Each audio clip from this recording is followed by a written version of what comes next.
All right, on this episode of Bowks Talking Bouts, very happy to be welcoming on an individual who's been quite the prolific UFC figure over the years, tough to contestant, and fought some of the biggest names in the octagon, and now making big waves amongst the Hollywood landscape. And great having Keith Jardine on Bowks Talking Bouts to cover a few of those subjects. How are you doing, man? It seems like you're having a Yeah, good time in Morocco. yeah, I'm doing great, man. Exactly. I just got in Morocco a few days ago, just getting acclimated and figuring that out, man. It's pretty cool. I'm pretty fortunate to be here right now.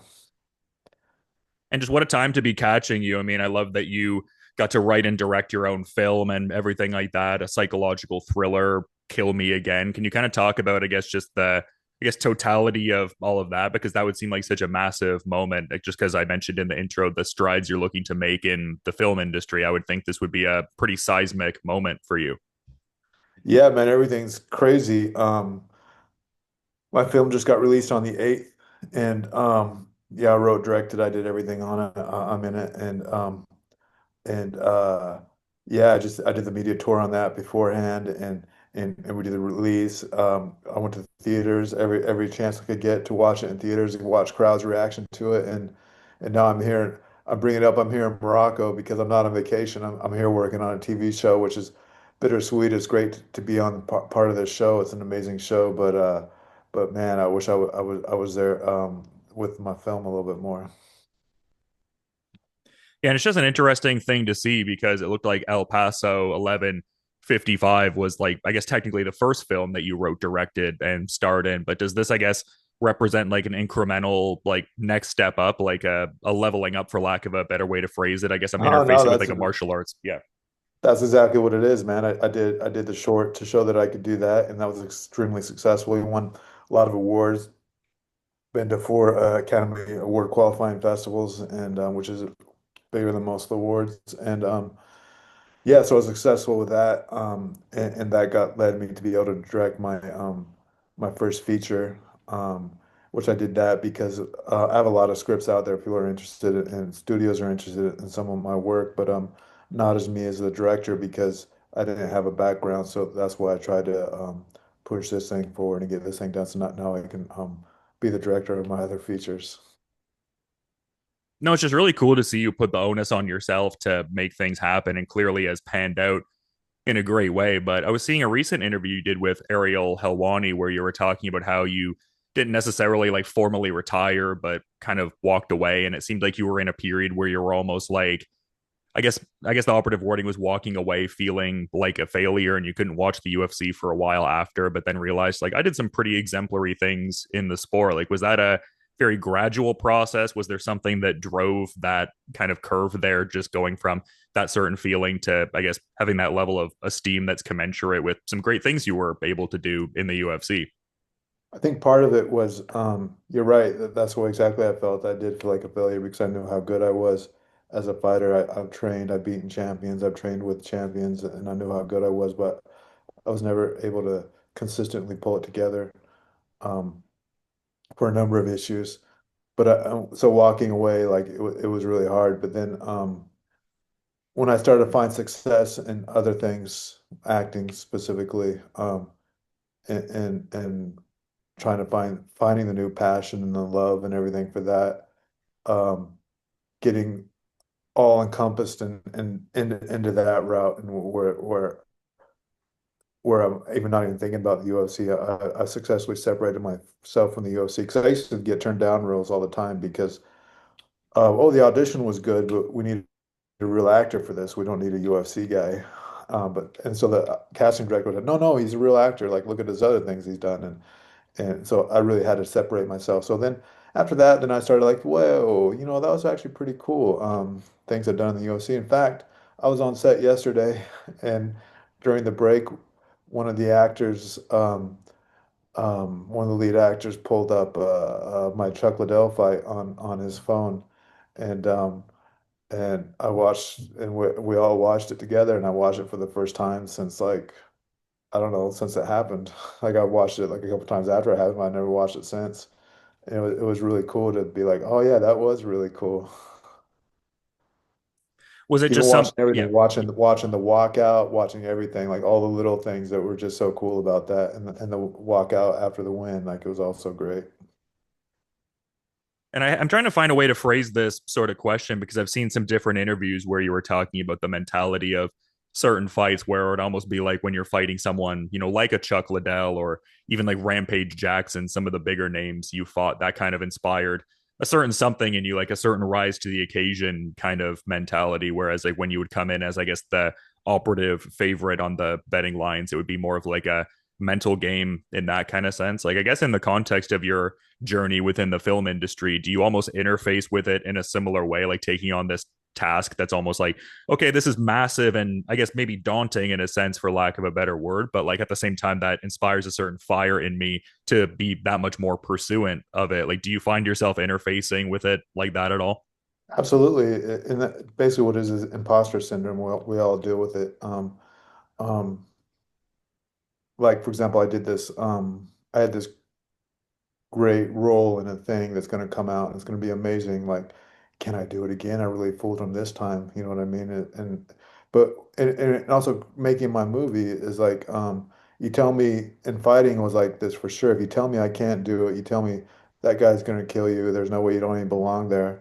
There's no way you can make this movie. There's no way you can do this on a tight schedule like this. You know way you're going to raise the money. Like, I get, oh yeah, well, watch me, right? Like I'm going to do this and all that. But then the problem with fighting is now that I'm in the positions, like now you got to fight this guy that's coming up. You have no idea who he was. Like, and you're gonna destroy him. Don't worry about it. Like, whoa, then I don't know.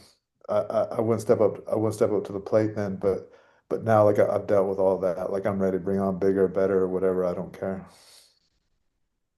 Yeah, no, it seems like you're poised for so many more great things. And I mean, in saying that, you've already done some very cool things so far. So it just seems like an onward and upward sort of thing. But I feel like I'd be remiss if I didn't get some at least like cursory fight questions, or I Oh, guess certain please. things that tie you into it. Because I mean, you fought Luke Rockhold and Strikeforce, and I saw you talking on the Jackson podcast about, I guess, just the precision components of boxing and how you were almost more aware of that, like even after your fighting career, just like I guess the precision points of the boxing piece, I guess, and kind of tying those things together. Like, do you have any particular thoughts on that Luke Rockhold versus Darren Till boxing fight at the end of the month?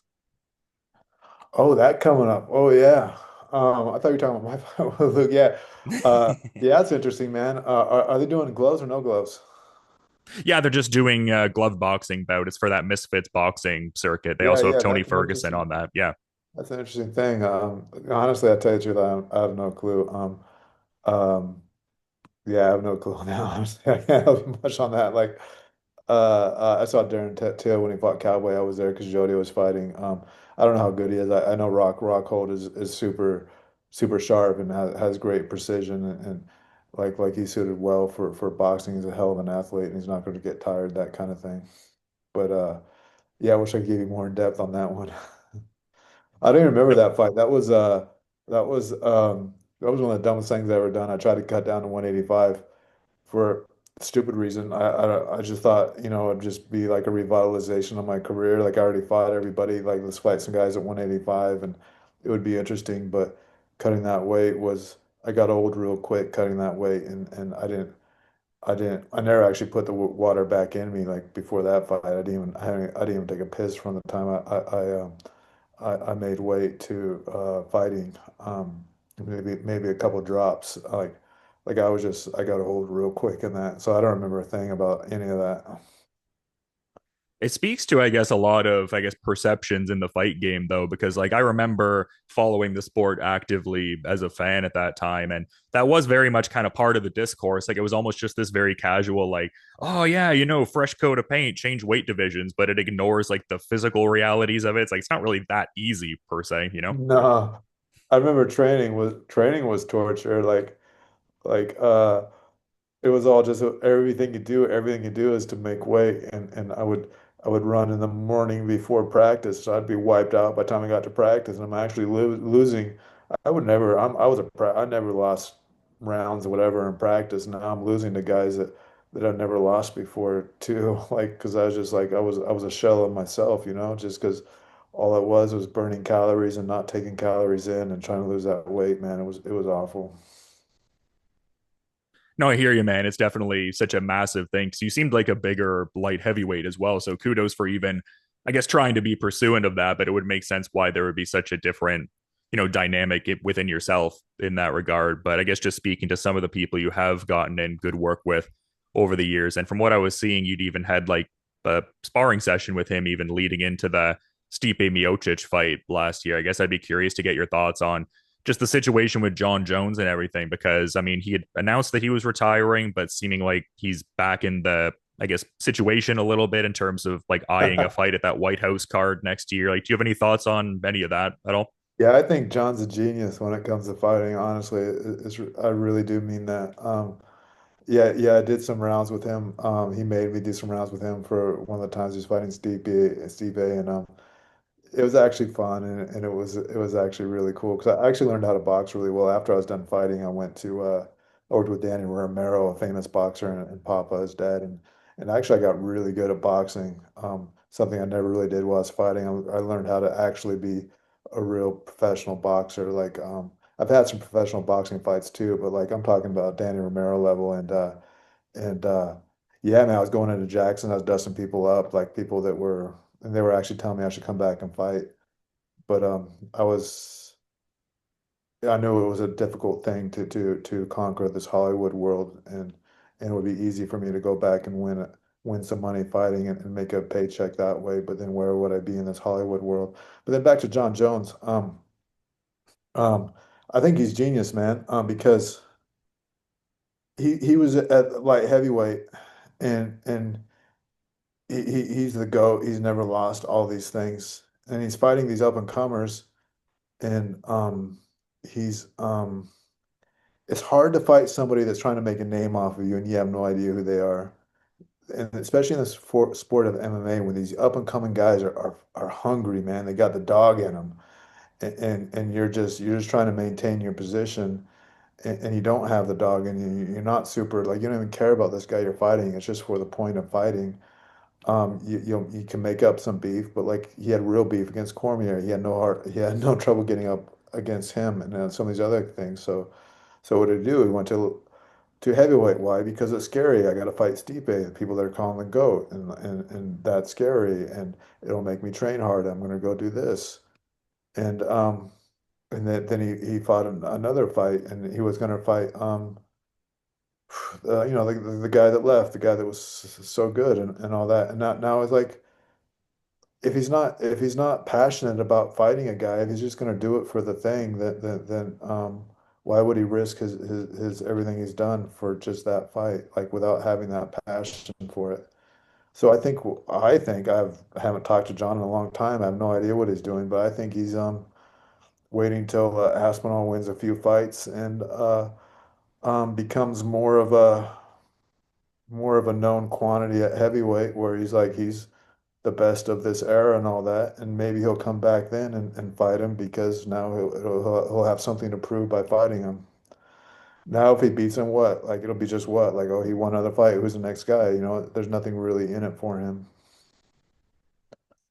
Yeah, it'll just be interesting to see how things pan out with that, just with, Tom Aspinall readying to defend against Cyril Gahn later in the year. And seems like John, like I was kind of saying, wants to maybe look at summer of next year. So, yeah, it could be interesting. I mean, see if Tom Aspinall can put together a certain body of work that could lead to that fight transpiring. So, yeah, that would be interesting. But I feel like I'd be remiss if I didn't touch upon this with you just because you had fought Ryan Bader in the UFC, who's featured in that Smashing Machine film coming up with the Rock, and just yeah, so many big names in that film. Like Alexander Usyk has a role. Just to toss out another example, I guess, just considering the exemplary things you've done in the UFC and the great things you're doing in the film world these days. Like, do you have any particular thoughts on that film, The Smashing Machine, coming up with The Rock?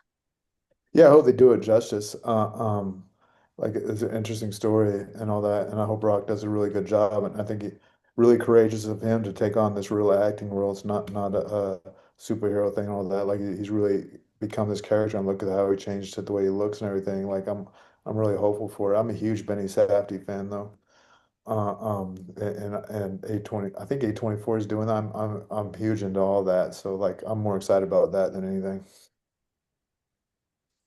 No, it's just exciting times, man, and everything like that. And just seems like you're doing such great stuff now. Like, I mean, this film that just dropped, Kill Me Again, and just, what you're doing here in Morocco and everything like that. It just seems like it's almost like you've used this as your new lifestyle. Like you had the lifestyle of the martial artist before when you're in the UFC. It almost seems like you have the same level of fervor and commitment to, acting, just in terms of how consistent you are and everything. So love to see it.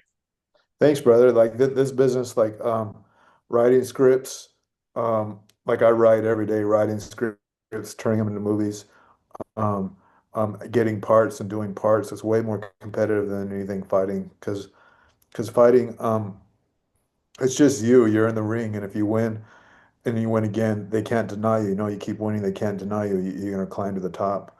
But here, nobody cares about you, and if you don't get out of bed, then nothing's happening. Your life isn't moving forward, and you don't know it's every actor has a script in their back pocket. Everybody has a movie that they're trying to do here, and it's so hard to get it made. So to be able to get it done, man, I just have a great team of people around me, and yeah, I just right now running this wave of my movie getting released, and I'm just I couldn't be more thrilled, honored, gracious, happy, man. I got my cinematographer, my producer team, like it's just all so great. And I want people to check out this movie because just like if you're following these podcasts and stuff I'm doing, like everybody that's seen this movie, like I was in a theater the other day. I showed up to a theater just to watch. Like before I left town, I went to the theater every night to watch it. Just I just stand in the back and I record the end of it.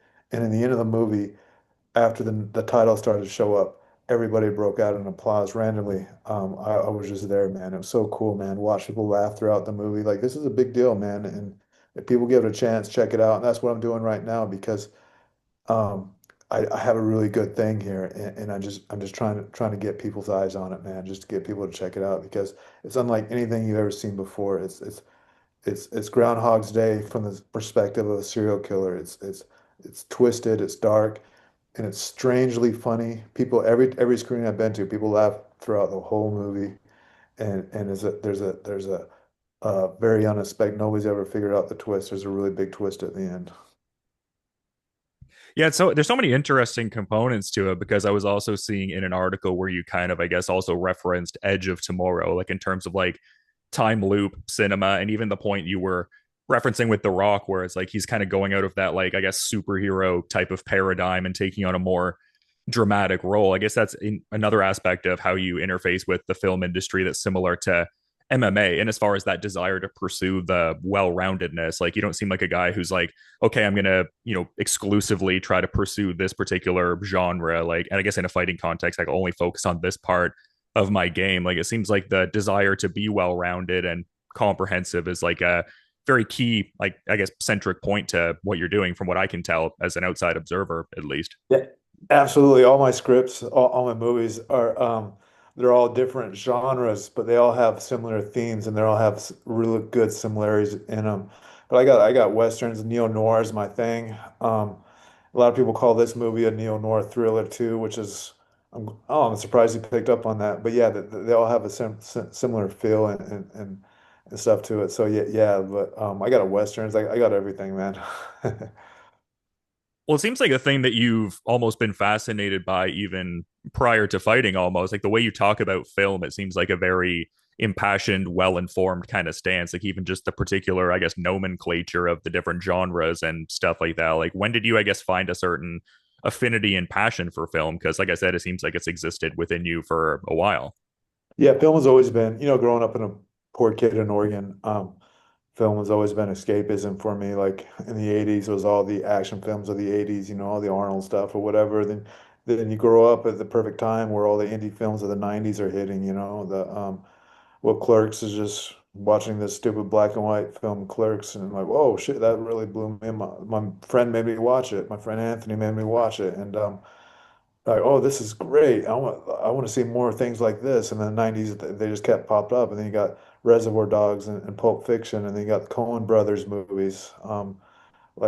just yeah, you're right, man. I was just fortunate to be falling into love with film at the right time, and I've always wanted to do that even before I was fighting. I wanted to be do something in film. Like I wanted to be an actor, but I didn't know what that meant. And yeah, strangely it worked out for me. No, it's incredible, man. And you've been on such great productions so far. And I guess I'd be curious to get some insights on this because I was seeing the Jackson interview that you did, and you were talking about doing some stunt work for that, John Wick movie and stuff like that. And I'd seen that prior to some of the John Wick movies that Keanu Reeves had, I guess, like trained like a bit of jujitsu, I believe, was Jean Jacques Machado, if memory serves. Like, I mean, probably Yeah. not so much on the set because you're obviously having to deal with immediate business with such a big film of that persuasion. But I mean, did you get to do any direct work with Keanu Reeves? Like, I guess he kind of strikes me as a guy that might be like, oh, it'd be cool to get to roll with like a former legendary UFC fighter kind of thing. Like, was there any Yeah, dynamic like yeah, that? no, not at all. I met Keanu. He's always been a UFC fan. I met him at I forgot which fight, but I was watching a fight and he was watching a fight, and I met him then, and that was great. And so he remembered me on set, but beforehand, maybe for sure, if I went to training because he trained so hard for this for months before this film shot, he trained, but with the 8711 guys, but on set. You don't understand that the whole movie, kind of similar to my movie, where the whole thing is about Brendan Fair and he's in every scene. Well, John Wick is in every scene and he's just beat up, man. Like he just goes, does his thing, 100% action, 100% speed, and just does his thing and almost crawl back to the chair and just sit in the chair while they change the cameras around, whatever, until he makes himself get up and do the next thing. So no, we weren't grappling, we weren't doing anything like that. But it was really impressive to watch his work ethic and how his positivity and energy to go back at it every single time and not be like, all right, guys, just give me a half an hour. I just need to go to my trailer for a half an hour and rest, even though I need it. Yeah, no, for sure. I guess he just strikes me as a guy that might be like, hey, here's my number. Let's go to this gym and roll sometime. Or, I mean, it's still cool, all the same. Great Yeah, insights yeah, to be yeah. had. Yeah. Yeah, no, no, we didn't. No. He's Keanu is widely known. He's pretty beat up. He's been in a lot of motorcycle accidents. He's a motorcycle guy. Like Mm. he's super talented at riding motorcycles at super high speed, and he's had a lot of accidents and I don't think he wants to grapple that much without a certain purpose. Oh, so it was kind of like in the context of like preparing for the film in like a Yeah, curated enough kind of way. exactly. Yeah. Yeah, I'm guessing this. No, fair enough. I mean, I get what you're saying in that kind of regard and everything, but we've kind of touched on, I guess, some of like the bigger performances you've had in your I've career. worked And with Batista before. He's wanted me to come grapple with him. That we never worked that out before, but he's certainly game, that guy. yeah, yeah, he did have the MMA fight years ago and has Yeah. since continued to train Man, in you know your jujitsu. stuff. Yeah, I've been watching this for a little while now, man. Like when I was reached out to about doing this interview, I was super excited. Like I've been a fan of yours for quite a while now. Like I vividly remember the Forrest Griffin and Chuck Liddell wins and your time on Tough 2 and everything. So yeah, no, cool stuff, Cool. man. I've been watching for a little bit now. Thank you, Brent. Thank you. That means a lot to me. Thank you. But it's just so exciting to see what you're doing now and stuff like that because I don't know, I feel like certain times like fighters don't have that kind of game plan after the career and everything like that or the adaptability to do these other things, and it seems like you've just grabbed all these opportunities with both hands and have really thrived. And from the interviews I've seen, like obviously there were some earlier periods of like cutting your teeth and stuff like that. Like it wasn't an overnight success kind of thing per se, as anything is. It's always that gradual kind of growth, but still really exciting to see what you're doing nowadays, all the same, man. Thanks, friend. If it's a success, if it's an success, it probably looks like an overnight success. But yeah, years and years of suffering and what to get here and all that. You're right, and I'm just so fortunate that I did find something to fall into. Like I got a screenplay about that, anyways. That if it didn't, went the other way, um, but yeah, I just so unfortunate to find the fat passion for that. And what MMA did for me is you don't just people forget that you're a fighter really soon. and whatever fame you got from fighting will die pretty soon and won't translate to the next thing besides maybe getting your foot in the door. So if you don't put the hours in every day and give the art or whatever it is, the what's due, the hours, the work and all that, then it's not gonna happen. Like you can't just like fighting, you can't expect to just walk in the door and then all of a sudden you're fighting in the UFC. You got to put the hours in and that's what fighting taught me is like how to devote myself entirely to one thing. And yeah, I'm grateful for that. And thank God I put the work in years ago to get where I am now. And that's what I tell everybody too is you're feeding yourself 5 years, 10 years from now what you're doing today. Thank God I started writing all those years ago, and I didn't know how to write before that. I was really bad at it actually. I knew dialogue, but I didn't know how to my grammar, everything. I sucked in school. I was more of a math guy, but I taught myself that a long time ago, and thank God I did. And I think about that all the time. Like right now, like what am I working toward doing right now? Like where's this media world going with AI and all that? Like what's this going to look like in the future? Am I going to be able to adapt and change with it? Like what work am I doing right now to help me in the future? Yeah, I mean, I think your track record speaks well to the adaptability, though. Like, I feel like Broken Ear Productions is always going to figure out a way to still stay relevant in the space and everything. Absolutely, and thank you. And the best way I can do that um is to written and directed by Keith Jardine um means a lot to me and making it mean a lot to other people because it's going to be an entertaining ride and trying to create that is everything for me right now. And yeah, that's the goal, man. No, I love to see it, man. It's great stuff. And just, yeah, what a road you've been on since that pro debut where you notched $200 in Denver, eh? Yeah, with a separated shoulder. And you still Yeah. got a submission, no less. I mean, pretty incredible stuff. Thanks, man. I think I was lucky on that too, right? Like I don't know how long I would who knows what would have happened, right? That's fun, dude. That's fun. I miss fight. What I miss about fighting is the actual fight. I don't miss anything else, but I miss like the just the struggle and the fight and what happens in round two and three and all that. Like I miss that.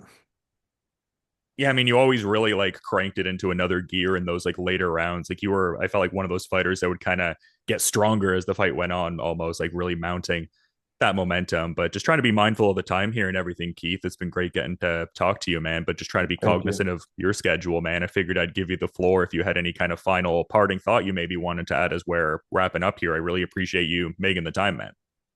Yeah, like I said, like I'm here doing this movie, this TV show. And I'm not able to watch my film with anybody anymore, man. So I'll get back in September, the end of September. Oh my gosh, it's so long. So man, I'm just hoping people please check us out. We're available for rental on Amazon and Apple and all that. We're still in some theaters, but just reach out to me and tell me what you think of the movie because that means the world to me. Because that's why we do this is to share it with people. It's not just to have the accomplishment and to get whatever praise. It's not even about the praise. It's just I want to share the experience with people and see what people think about the movie. That just means everything to me. So yeah, reach out to me on the Instagram and say hi and I would love that.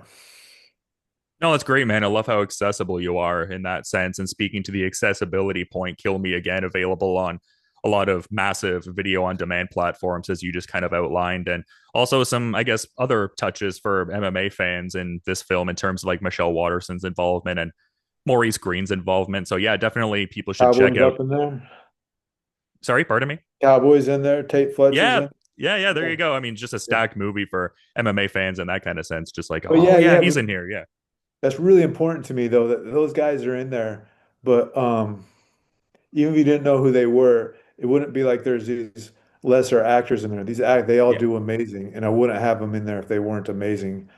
Michelle, I think her career is going to be great. Cowboys doing so much stuff, and Maurice, he's so interesting, man. Maurice, I think I want all these people in everything that I do.